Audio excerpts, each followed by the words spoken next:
Hey everyone, welcome back to the channel. Thanks for tuning in for another episode.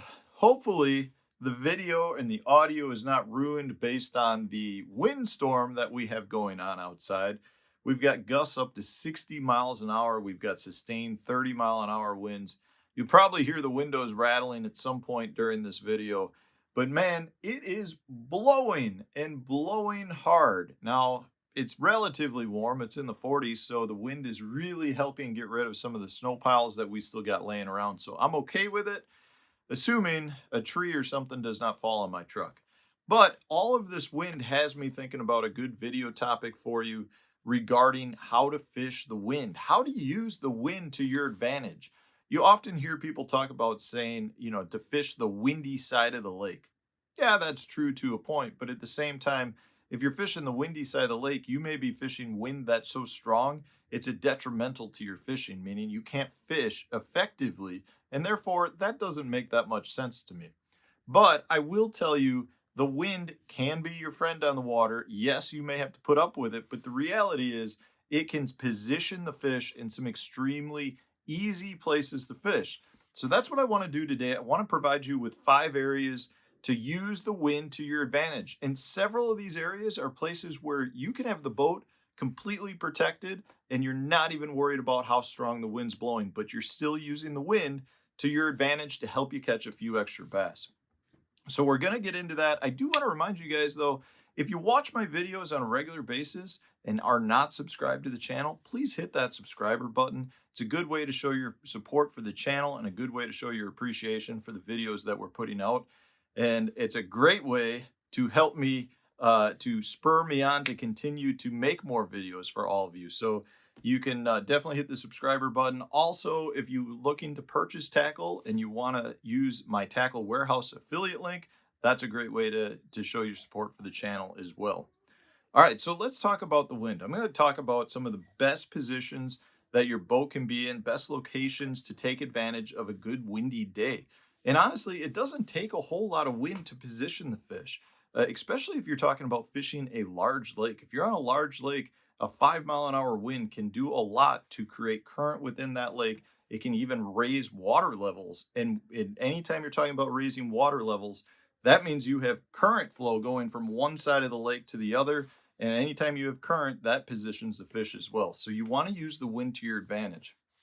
The first place, and what I would consider the most obvious place to use the wind, is any points. Now, specifically, I don't personally like the wind-blown points, meaning if I've got a point that is facing directly into the wind, so I've got a north-facing point, a north-blowing wind, I don't necessarily want that. What I actually prefer is any point that you have coming off the shore that meets the wind perpendicular. And the reason I like that is because when you have, say, a north-facing point and you've got a east blowing wind, we'll say, right? That east wind is blowing this water mass to that point, and when it hits that point, the point acts as a funnel and it actually shoots the water forward. So it's creating a pinch point, and right on the tip of that point, then is going to create the most current that you'll have in that position. If you have a wind blowing directly into that point, you don't have any specific place that has an increased amount of current. Because of that, the fish can be scattered wherever on that entire point. If you have a perpendicular wind to a point, what happens is that current gets it's sped up as it comes around the tip of the point, and therefore you generally have a sweet spot where the fish will actually sit and group up. A lot of times, if you have a point that's not real long into the lake, you can actually sit on the downwind side, protected from the wind, throwing out into the wind or towards the point of that point. And therefore, you can sit perfectly comfortable and completely out of the wind and take advantage of the fish that are grouping up off the tip of that point. So that's the first place I like to go. Another one has to do with a saddle. So a saddle could be a lot of things. Saddle could be two islands with a saddle between them. It could be two offshore humps with a saddle between them. It could be a main lake point with an island out in the middle and a saddle between them. But a saddle is basically a slightly deeper part of land that connects two higher points, right? So that's what it is. The reason I like the saddle is those two higher points, whether they're submerged humps or islands or point in an island. What happens is if the wind is blowing into that, again, say perpendicular, so you have a point in an island, open space between them, the wind's blowing perpendicular into that land, the point and the island will create a funnel again, and the current gets quickened up through the middle of that saddle. The saddle then is a prime location for feeding fish. Very, very good location to fish, especially when the wind is blowing into it. And again, like I said before, depending how big that saddle is, you may be able to sit behind the islands or behind the point or behind one of those bodies of land, the masses of land that actually will allow you to fish protected while you cast out into the saddle. So that's the second place. The third one has to do with channels. Now, ideally, what I really like is when you have a larger body of water that's connected to another body of water with a relatively small connecting channel between the two. So if that channel is, say, on the north end of the lake, you've got a south wind blowing from south to north on the lake. What happens is you get a lot of current connect in that connecting channel, meaning that south wind is blowing across the entire lake, pushing water to that side. Therefore, that channel then is going to act as a small river because that current that the wind is creating is pushing all that water into that connecting channel, which then will spill into the other lake. So depending how narrow, depending how long, depending how wide that connecting mass is, they can become great places to fish. Either, generally speaking, the mouths of where that channel meets the lake on either end can be a great location, or any objects within the channel that are creating current breaks can be great. And again, this can really work almost anywhere. If you think of it on a small scale, it could be someplace like the Harris Channel Lakes where you've got a bunch of lakes that are connected, or it could be a place like Lake St. Clair to Lake Erie connected by the Detroit River. The river generally is better when you have a wind blowing with the current, meaning it speeds up the current and therefore the fish get positioned better.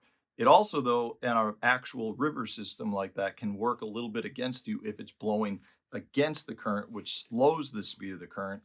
It allows the fish to spread out. So that's something to pay attention to.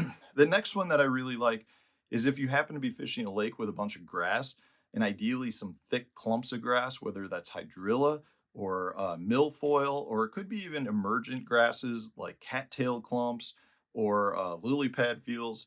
Basically, why I like fishing them in these situations is, again, they create that funnel atmosphere.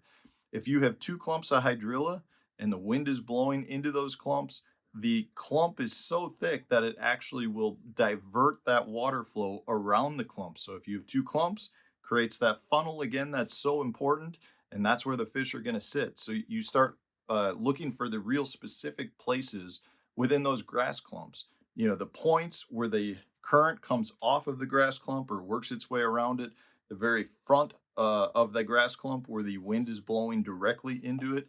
Those are going to be your prime places, but it positions grass fish so well. And oftentimes, if you're talking about a a flat of grass that's hundreds of acres wide, they can be really difficult and intimidating to fish. As soon as you put some wind on that flat, it positions those fish so well and makes them extremely easy to catch. So, if you fish any lakes with a bunch of grass, the wind is going to be your friend. The last place I love looking for them is anywhere you've got relatively shallow ledges. So I'm going to say anything probably 15 feet of water or less. I really like it when you have a very steep drop off and the wind is blowing parallel to it, slightly into it, but parallel to it. And the key place is going to be where that steep break starts to flatten out. So if you're looking at a contour map, you get really steep lines, and then it gets to a point where the contour lines all spread out. That's going to be a prime location to fish, because what happens is that wind, again, pushes the mass of water along that break line. The break line acts as basically a seawall, let's say that, where the current is running along the seawall. And as soon as it gets to the place where that break line flattens out, that current just spews out and it creates like a delta type atmosphere. Really good location for fish to be feeding. And it's just another simple way to take advantage of the wind. So it really doesn't matter. You could be talking about a 5 mile an hour wind. You could be talking about a 50 mile an hour wind. In either case, if you fish these locations, they will help you catch more fish on days like today where I don't necessarily want to be out in a boat because it's blowing so hard. The reality is I could be fishing in very calm water, still taking advantage of the wind. So hopefully this was helpful, guys. If it was, hit the like button, subscribe to the channel if you haven't done so already. Stay tuned, new tip video coming out tomorrow.